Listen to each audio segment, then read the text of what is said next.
Roblox developers. Ah, yes. The future of the society. We rely on Roblox developers to release games every now and then, right? That's just me. Okay. Now in these games, the developers sometimes want to make money off their game. You know, that's a totally normal thing. So what do? Maybe they release a new area within the game and they make you have to pay to get into the area, you know, get some extra rewards. Or maybe they just go crazy and they want you to pay to finish the game. There's probably someone out there doing that. But every once in a while, there's a developer out there that makes a game and wants you to pour your entire life savings on the game.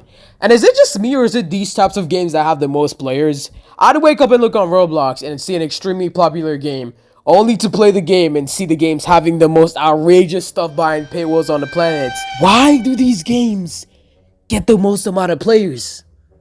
Why? Now, the most popular method developers use to make money off their game is called loot boxes, or straight up gambling. It's the art of where you're promised to get a really OP item within the game, pay money to get a chance to get the items, and most developers usually put the really OP item at maybe like a 0.1% chance. Some developers even make the chances lower to get the item than it says, just to make you feel like you have a chance of getting the item. Now, as the elegance guy I am, I didn't want to do a video of Preston again, so I took it to myself to look for another game to do research on. Till I saw this screenshot. Take a second to register the screenshot and please tell me what this is. You're telling me I need $5 only to get a 0.5% chance to unlock this? I need $5? Listen, Albert has over 16 million Robux just sitting in his group funds. And I still wouldn't wish for him to buy this item. I wouldn't wish my worst enemy to buy an item like this. Listen, Pet Simulator X is that one game that parents need their kids to just stay away from. Matter of fact, the parents themselves need to stay away from the game too. Because tell me why I go on Twitter and I see people celebrating over Preston releasing a $250 plushie. Like, these guys are in something else from another world, bro. Now, calm down. I know what you're thinking. You're probably saying, well, the developers do spend their time and they put some effort into making the game. So why wouldn't they want to make money off their game, huh? I know, but I still think it's ridiculous how overpriced the item is and how ridiculously low the chances of actually getting the item is.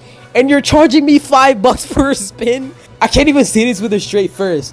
And let's not even get into the anime side of Roblox, because some developers over there are just not right in the head. I used to play this one game called Anime Fighting Simulator, and back then it's understandable because I was just a little kid with my friends just chilling playing it. But now all I see the game as is just a huge crash grab. First off, not only did the game have the biggest fall off ever, the content creators just stopped making videos on the game. And look at all the game passes that the game has, and there's even more dev products in the actual game. And honestly, rip to the people that bought these game passes that were quote-unquote 50% off, because the game hasn't been updated in 7 months. So that's not even 50% anymore. That's just a normal price, bro. But let's get that out of the way. Once in a while, every popular game that releases in Roblox, sometimes the developers wants to take all your money. But maybe that's fine. But some developers, either they just don't know how to make money off their game, or they genuinely don't care. And I wanted to take the time to shout out a couple of these games because I think the developers are amazing. They deserve the world.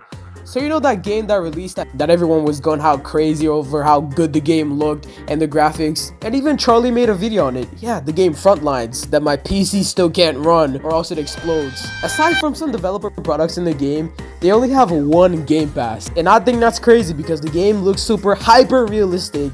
And this must have taken a while, like a very long time to make a game like this because of how much the Roblox engine isn't up to date. So this must have taken a while, and the fact that he isn't charging and putting a bunch of loot boxes, gambling draws that you have to spend all your money on, I think that's crazy, and I think that's humble of him, and this developer just deserves the world, to me at least. And with that out of the way, that leaves the question: are Roblox games becoming more pay to win? I would say no, because fortunately most of the people in the world are still mentally sane and they don't want all of your college money. And even though you're gonna go out and spend all that money on a bunch of burgers because you can't control your diet, most developers are still sane and they don't want to take all your money. Yes, they are in EA Sports. Thank you so much for watching this video, and thank you for all the support that I've been getting recently. This video took hours upon hours to edit, so I will ask of you to go follow my Twitter. It's on the screen, and have an amazing